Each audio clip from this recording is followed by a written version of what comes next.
హరే శ్రీనివాస శ్రీ ಗುರುಭ್ಯೋ ನಮಃ. ಹರಿಕಥಾಮೃತಸಾರ ಗುರುಗಳ ಕರುಣದಿಂದಾಪನಿತು ಪೇಳುವೆ ಪರಮ ಭಗವದ್ಭಕ್ತರಿದನಾದರದಿ ಕೇಳುವುದು.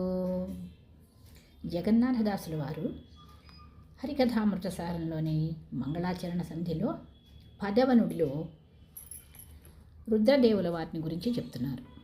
ఇప్పటివరకు దేవతా తారతమ్యాన్ని చెప్పి, భారతీదేవి వరకు దేవతా తారతమ్యాన్ని చెప్పి, మధ్యమంగళం కోసం గురు తారతమ్యాన్ని మొదలుపెడుతూ వేదవ్యాసదేవుల వారిని, 2వ స్థానంలో ఉన్న శ్రీమధ్వాచార్యుల వారిని చెప్పి, ఇక మనకి గురువులైనటువంటి గురుస్థానంలో ఉన్నటువంటి రుద్రదేవుల వారి స్తుతిని చేస్తున్నారు. ఇక్కడ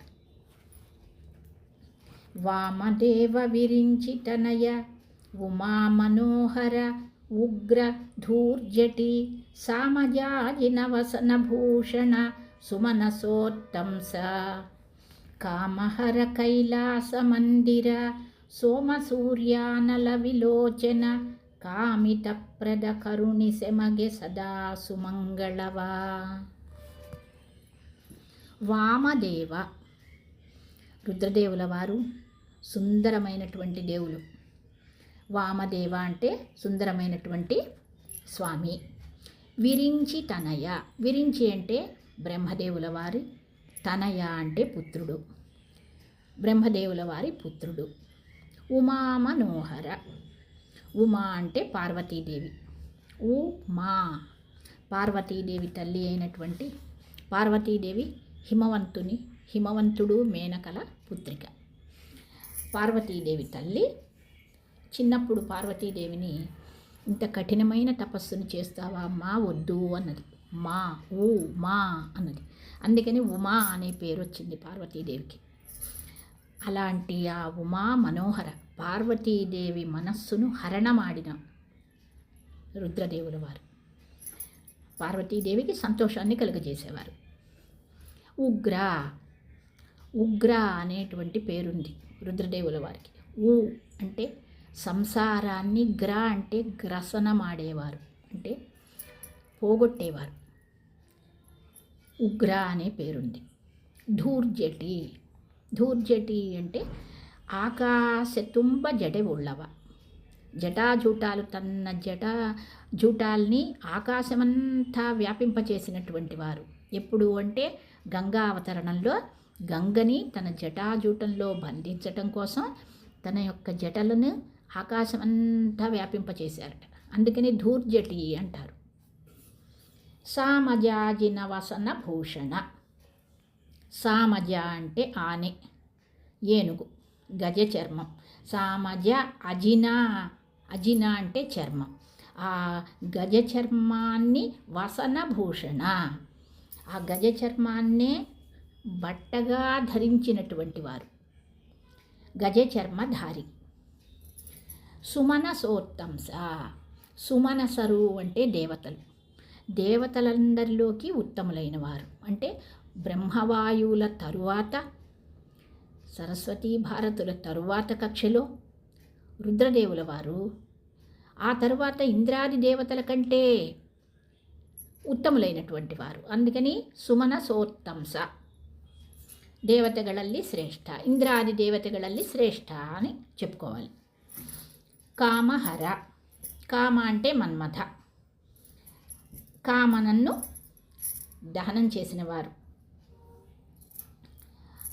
ఆ కామహర తర్వాత కైలాస మందిర, కైలాసాన్నే మందిరంగా చేసుకున్నటువంటి వారు, కైలాస మందిర. సోమ సూర్య అనల విలోచన, సోమ అంటే చంద్రుడు, సూర్య అంటే సూర్యుడు, అనల అంటే అగ్ని. ఈ సోమ సూర్య అనల 3వ కన్ను, త్రిలోచనుడు రుద్రదేవుల వారు. సోమ సూర్య అనల, సూర్యుణ్ణి, చంద్రుణ్ణి, అగ్నిదేవుణ్ణి కూడా కళ్ళల్లో ఆ స్థానంలో వాళ్ళు దేవతలు ఉంటారు. త్రినేత్రుడు కదా రుద్రదేవుల వారి 3 కళ్ళల్లోనూ ఈ దేవతలు ఉంటారు. సోమ సూర్య అనల, వాళ్ళ ముగ్గురినే లోచనాలుగా కలిగిన వాడు. కామితప్రద అంటే మనం ఏది కోరుకుంటే, భక్తులైన వారు ఏది కోరుకుంటే దాన్ని ఇస్తాడు. వేగంగా ఇస్తాడట, చాలా వేగంగా. బోళాశంకర అంటారు చాలామంది శివుణ్ణి. ఆశుతోష అంటారు, శీఘ్రంగా కోరుకున్న వాటిని ఇచ్చేటువంటి దేవుడు. కామితప్రద. ఇట్లాంటి రుద్రదేవుల వారిని కరుణిసు యమగే సదా సుమంగళవ, మాకు ఎప్పుడూ కూడా మంగళాల్ని కలుగచెయ్యి, మంగళములను కరుణించు అంటూ రుద్రదేవుల వారి ప్రార్థన ఇది. వామదేవ విరించి తనయ ఉమామనోహర ఉగ్ర ధూర్జటి సామజాజినవసన భూషణ సుమనసోత్తంస కామహర కైలాస మందిర సోమసూర్యానల విలోచన కామితప్రద కరుణిసు యమగె సదా సుమంగళవా అంటూ ఏకాదశి రుద్రులు కదా దాసుల వారు, రుద్రులు ఏకాదశులు కాబట్టి ఇక్కడ 11 విశేషణాలనిచ్చారు రుద్రదేవుల వారికి. అది ఇక్కడ విశేషం. వామదేవ అంటే సుందరవాద దేవ, సుందరమైనటువంటి వాడు. ధూర్జటి ఆకాశతుంబ జటె ఉళ్ళవా, ఆకాశమంతా కూడా తన యొక్క జడల్ని వ్యాపింపజేసినవాడు. సామజ అంటే ఆనే ఏనుగు, గజము అంటారు. అజిన చర్మ, వసన అంటే బట్ట. సుమనసోత్తంస దేవతಗಳಲ್ಲಿ శ్రేష్ఠ, దేవతలందరిలోకి శ్రేష్ఠుడైనవాడు అంటే ఇంద్రాది దేవతల కంటే శ్రేష్ఠుడైనవాడు. సోమ అంటే చంద్ర, చంద్రుడు. అనల అంటే అగ్ని, విలోచన అంటే కన్ను. ఇక సుందరమైనటువంటి దేవుడు, బ్రహ్మపుత్రుడు, పార్వతీ మనస్సును హరణం చేసినవాడు. హరణమాడినవాడు అంటే పార్వతీ యొక్క మనస్సుని దోచుకున్నవాడు, ఆమెకు సంతోషాన్ని కలుగజేసేవాడు. ఉగ్ర అంటే ఉగ్రనాథ, ఆకాశమంతా కూడా తన కెంపు రంగులో ఉన్నటువంటి జటలను వ్యాపింపజేసినవాడు. గజ చర్మాన్ని బట్టగా ధరించినవాడు. సుమనసోత్తంస దేవతాశ్రేష్ఠులైనటువంటి వారి కంటే, దేవతలందరికంటే శ్రేష్ఠుడైనవాడు. కామహర కామనన్ను అంటే మన్మధుణ్ణి భస్మం చేసినవాడు. సోమసూర్య కైలాస మందిర, కైలాసాన్నే తన నివాసంగా చేసుకుని మందిరంగా చేసుకున్నవాడు. సోమసూర్యానల విలోచన చంద్రుణ్ణి సూర్యుణ్ణి అగ్నిని తన కళ్ళల్లో పెట్టుకున్నవాడు. కామితప్రద కామితాల్ని, ఏ భక్తులు అడిగినటువంటి ఏవైనా సరే వరాల్ని, కామితాల్ని వేగంగా తీర్చేటువంటి వాడు. ఇలాంటి రుద్రదేవుల వారిని ఏమని ప్రార్థించాలి? సదా ఎల్లవేళలా మాకు మంగళములను కలుగజేయి స్వామి అంటూ ప్రార్థన చెయ్యాలి. విశేషాంశాలలో వామదేవ అంటే ఇంకొక అర్థం చెప్తున్నారు. వామదేవ, వామ అంటే ఎడమ భాగము అని, సుందరమైన అనే ఒక అర్థం ఉంది, ఎడమ భాగము అనే అర్థం ఉంది. ವಾಮದೇವ ಎನ್ನುವುದರಿಂದ ವಾಮ ಎಡಭಾಗದಲ್ಲಿ ವಾಮನನನ್ನು ಪಡೆದ ಹರಿಹರ ರೂಪವನ್ನು ಸ್ಮರಿಸುವರು. రుద్రదేవుల వారు వామన రూపాన్ని ఉపాసన చేశారట. ఇంద్రుని తమ్ముడుగా అవతారం చేసినటువంటి ఉపేంద్రనామంతో ఉండేటువంటి వామన రూపి పరమాత్మని అధికంగా ఉపాసన చేసి తన యొక్క ఎడమ భాగంలో స్వామిని పెట్టుకొని ఉపాసన చేస్తారట. అందుకని అలాంటి హరిహర రూపాన్ని స్మరించాలి. అందుకని కూడా ఆయన వామదేవ. ఇక రెండవ పాయింట్, శివను విరింಚಿಗ ತನಯನಾದಂತೆ ವಿಷ್ಣು ವಾಯು ಶೇಷರಿಗೂ ಒಂದೊಂದು ರೂಪದಿಂದ తనయನಾಗಿದ್ದಾನೆ. శివుడు విరించి తనయ అన్నారు కదా, బ్రహ్మదేవుల వారికి తనయుడు, పుత్రుడు. అలాగే బ్రహ్మదేవుల వారికి తనయుడు ఎట్లాగో ఈ విష్ణువుకి ఒక రూపంతో తనయుడు. శుకాచార్యుల వారు పరీక్షిత్ మహారాజుకి భాగవతాన్ని ఉపదేశించినటువంటి శుకాచార్యుల వారు రుద్రదేవుల అవతారమే. అలా విష్ణువుకి ఒక రూపంతో, వాయుదేవునికి కూడా కుమారుడిగా ఒక అవతారంతో ఉన్నారు. వాయుదేవుల వారికి సర్వత్రాత అనే పేరుతో రుద్రావతారం ఉన్నది ఒకటి.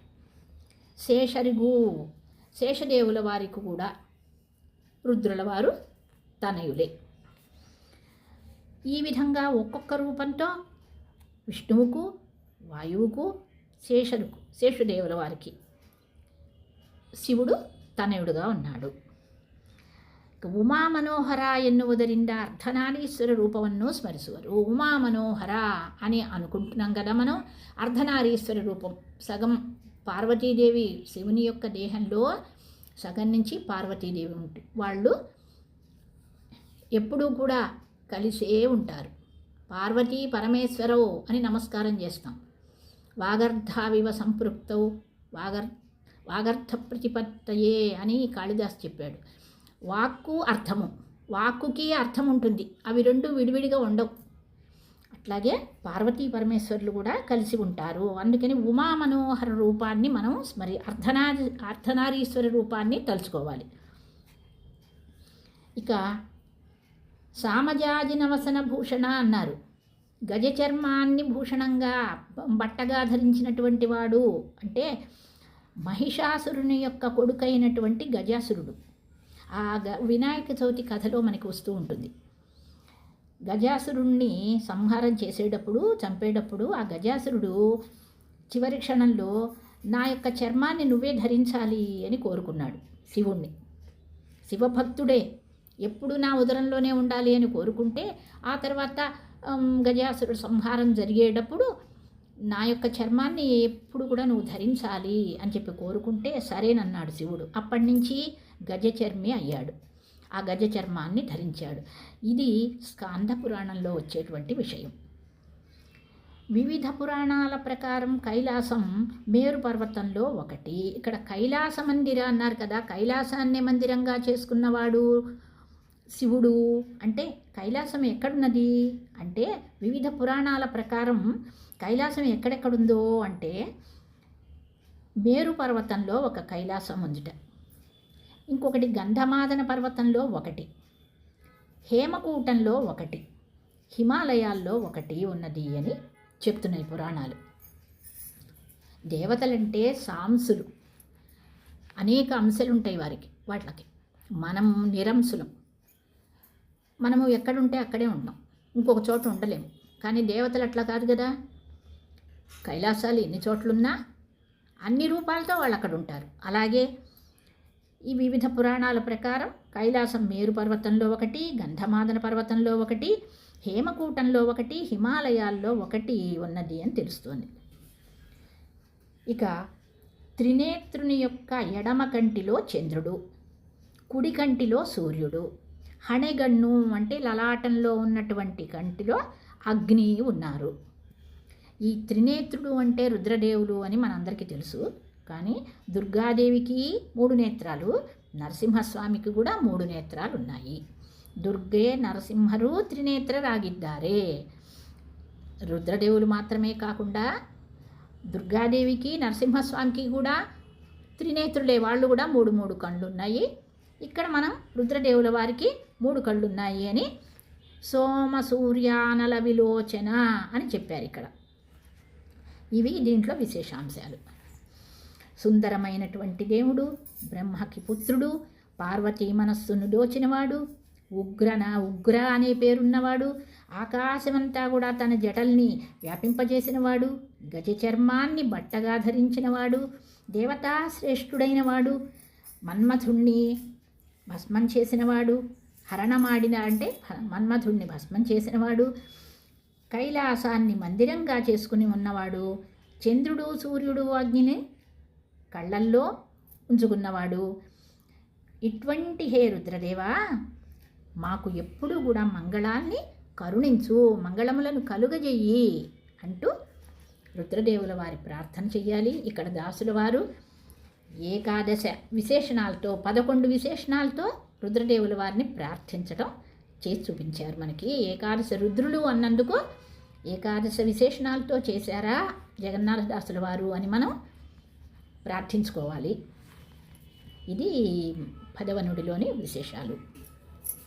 శ్రీ గురుమధ్వాంతర్గత శ్రీకృష్ణ అర్పణమస్తు.